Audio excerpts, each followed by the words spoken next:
नमस्कार भक्तों, एक बार फिर से स्वागत है आपके अपने YouTube चैनल अध्यात्म टीवी पर। आज के वीडियो में हम बात करेंगे निर्जला एकादशी व्रत कथा 2025 में कब रखा जाएगा। सबसे पहले आपको निर्जला एकादशी की हार्दिक शुभकामनाएं। भगवान विष्णु आपकी सभी मनोकामनाएं पूरी करें। क्योंकि इस बार निर्जला एकादशी की तिथि 2 दिन पड़ रही है, इस वजह से निर्जला एकादशी का व्रत किस दिन रखा जाएगा, इसको लेकर संशय की स्थिति बनी हुई है। तो आपको इस वीडियो में निर्जला एकादशी व्रत की सही तारीख बताएंगे कि व्रत किस दिन रखना श्रेष्ठ होगा। साथ ही व्रत प्रारंभ का समय भी बताएंगे और इसकी संपूर्ण पूजा विधि क्या है, निर्जला एकादशी के जरूरी नियम क्या क्या हैं, इस व्रत का क्या महत्व है, इस दिन क्या दान करना चाहिए और क्या करना चाहिए, इसकी संपूर्ण जानकारी आपको इस वीडियो में प्राप्त होगी। लेकिन वीडियो शुरू करने से पहले आपसे निवेदन है कि आप यदि वीडियो थोड़ा सा भी अच्छा लगे तो कृपया एक लाइक अवश्य कर दीजिएगा और मनोकामना पूर्ति के लिए कमेंट बॉक्स में अवश्य लिखिएगा जय श्री हरि या जय श्री लक्ष्मी नारायण। तो चलिए बात करते हैं निर्जला एकादशी। तो दोस्तों, निर्जला एकादशी का व्रत सभी एकादशियों में सबसे सर्वश्रेष्ठ माना जाता है। ऐसा इसलिए क्योंकि इस व्रत को करने से व्यक्ति की सभी एकादशियों से प्राप्त होने वाले फल के समान व्रत मिलता है। साथ ही जन्म जन्मांतर के किए गए समस्त पाप नष्ट हो जाते हैं और मोक्ष की प्राप्ति होती है।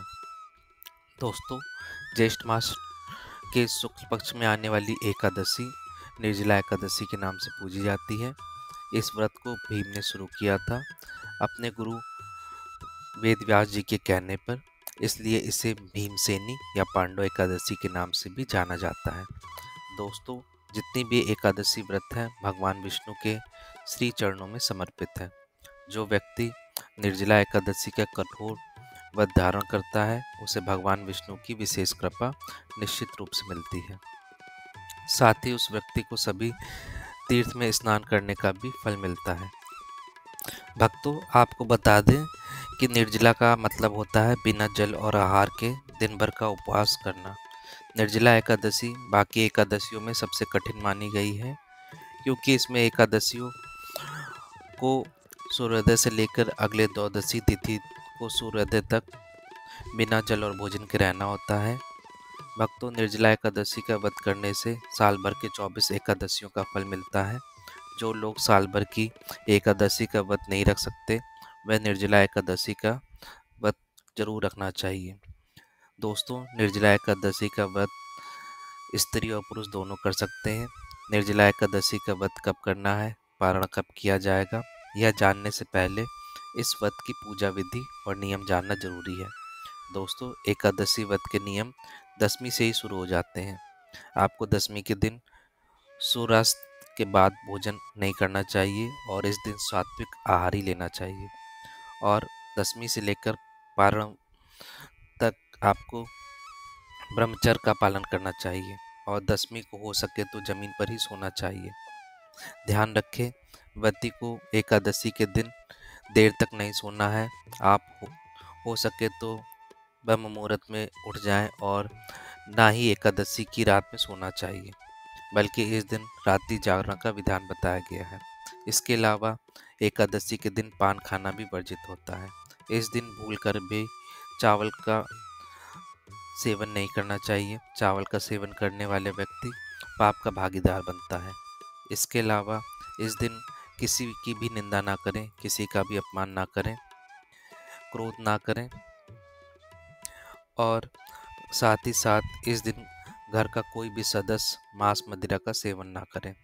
हो सके तो प्याज लहसुन का भी सेवन ना करें। सात्विक आहार ग्रहण करें। अगर आपने व्रत नहीं रखा है तो इस दिन ज़्यादा से ज़्यादा भगवान विष्णु के मंत्रों का जाप करें। साथ ही प्याऊ की व्यवस्था भी करवाएं। इसके अलावा विष्णु सहस्त्र नाम का पाठ करने से विशेष फल की प्राप्ति होती है। इस दिन दान का बहुत महत्व बताया गया है, इसलिए इस दिन दान जरूर करें। इस एकादशी पर विशेष रूप से जल दान का बड़ा महत्व बताया गया है। इस दिन घड़ा दान करना चाहिए। मिट्टी का कलश यानी कि घड़ा दान करने का बहुत फल बताया गया है। इसके अतिरिक्त इस दिन अन्न, वस्त्र, गोदान, फल, पंखा, छाता, मिठाई और धन का भी दान कर सकते हैं। दोस्तों, निर्जला एकादशी का व्रत बिना जल पिए करना होता है, इसलिए जल कब और कितना पीना होता है इसकी जानकारी दें उससे पहले पूजा विधि जरूर समझ लें। व्रती को निर्जला एकादशी के दिन सुबह जल्दी उठ के स्नान आदि करना चाहिए, फिर पीले रंग के वस्त्र धारण करने चाहिए। इसके बाद सूर्यदेव को जल अर्पित करें, फिर पूजा स्थल को साफ सुथरा करके गंगा जल छिड़क कर पवित्र कर लें। सभी पूजन सामग्री एकत्र कर लें।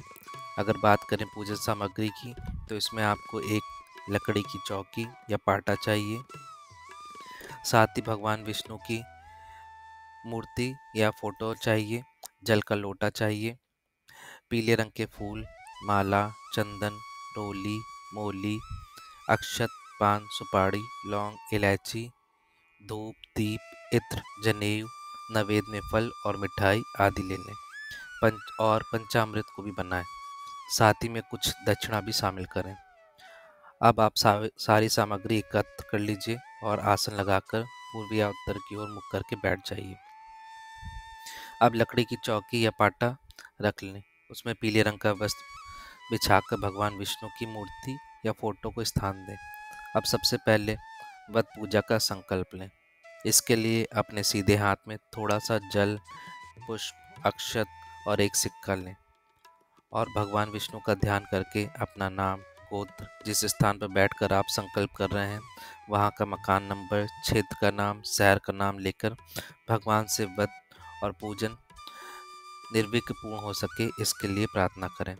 घर परिवार की खुशहाली की कामना करें। अगर आपकी कोई विशेष मनोकामना है तो उसे भी बोलिएगा। अब संकल्प के बाद पूजन आरंभ करेंगे। सबसे पहले भगवान विष्णु को जल अर्पित करेंगे। इसके बाद पंचामृत से भगवान को स्नान कराएंगे। आप पंचामृत में कच्चा दूध, दही, घी, शक्कर शामिल करें। यदि आपके पास भगवान की धातु की मूर्ति है तो आप पंचामृत से सीधे स्नान कराएं। यदि तस्वीर है तो एक फूल लें, उसमें पंचामृत लगा के भगवान को अर्पित करें। पंचामृत से स्नान करने के बाद पुनः शुद्ध जल से स्नान कराएं, यानी कि शुद्ध जल अर्पित करें। अब भगवान को वस्त्र के रूप में मौली का टुकड़ा अर्पित करें। अब भगवान को यज्ञोपवीत यानी कि जनेऊ अर्पित करेंगे। जनेऊ पर पहले रोली लगाकर तिलक कर दीजिए। इसके बाद शुद्ध घी का दीपक जलाकर धूप जलाएं। अब पुष्प या रुई में थोड़ा सा इत्र लगा के भगवान को अर्पित करें। इसके बाद रोली या चंदन का तिलक लगाएं, अक्षत अर्पित करें और भगवान को पुष्प की माला चढ़ाएं।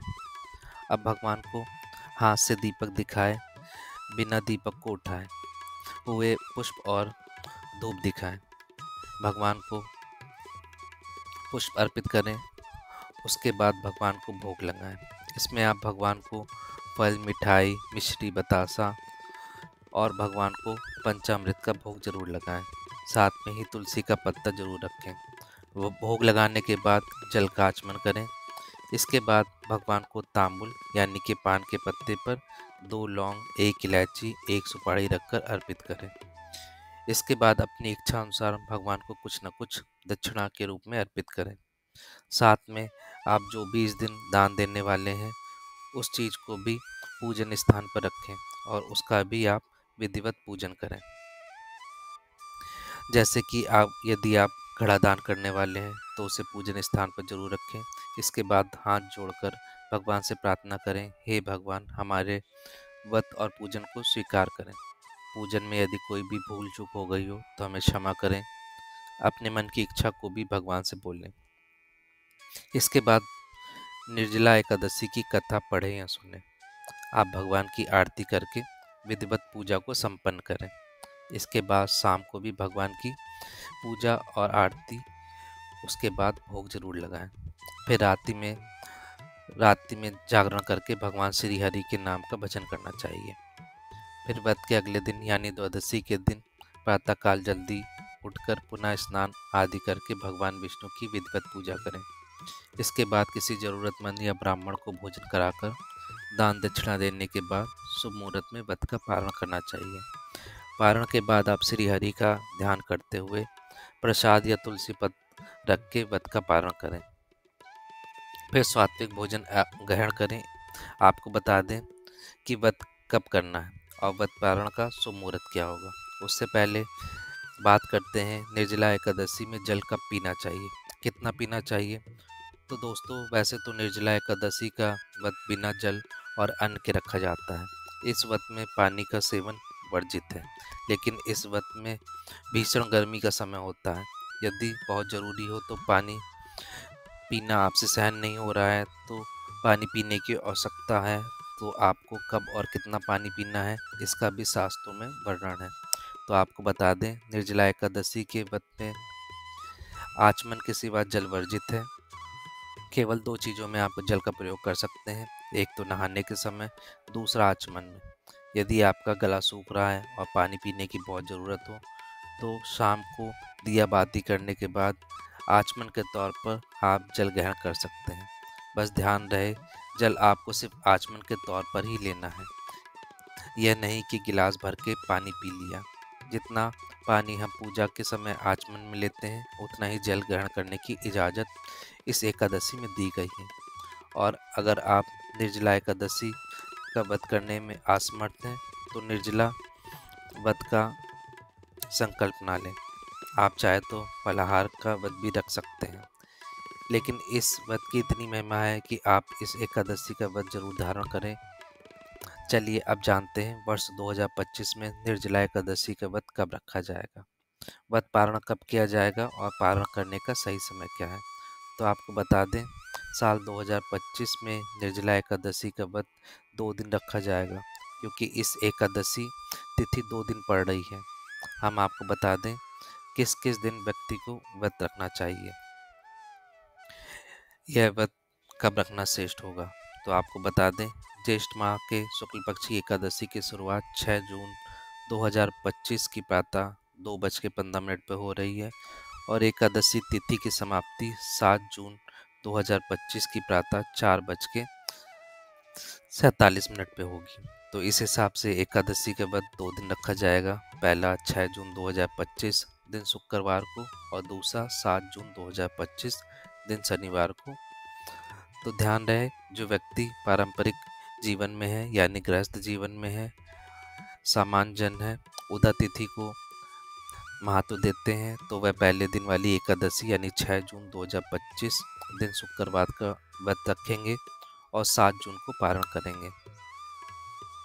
लेकिन जो लोग सन्यासी हैं, विधवा हैं और मोक्ष के इच्छुक व्यक्ति हैं यानी वैष्णव जन हैं, तो वह दूसरे दिन वाली एकादशी यानी 7 जून 2025 दिन शनिवार को व्रत रखेंगे और 8 जून को पारण करेंगे।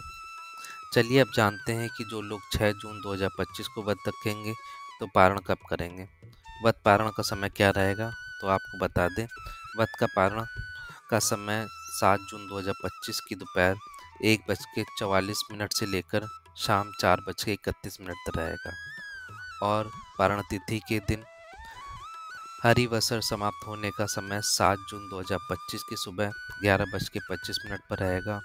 वही लोग जो 7 जून को व्रत रखेंगे तो उनके लिए व्रत का समय जो पारण का है वह 8 जून 2025 की सुबह 5:23 से लेकर सुबह 7:17 तक रहेगा और पारण के दिन द्वादशी समाप्त होने का समय 8 जून 2025 की सुबह 7:17 पर रहेगा। तो दोस्तों, यह जानकारी आपको अच्छी लगे हो तो आप कमेंट में जय श्री हरि या जय लक्ष्मी नारायण जरूर लिखें। अगर वीडियो थोड़ा भी अच्छा लगा हो तो वीडियो को लाइक्स अवश्य करें और शेयर करें, साथ ही साथ हमारे चैनल को सब्सक्राइब करें। आज के लिए इतना ही, मिलते हैं अगले आपको वीडियो में, तब तक के लिए धन्यवाद।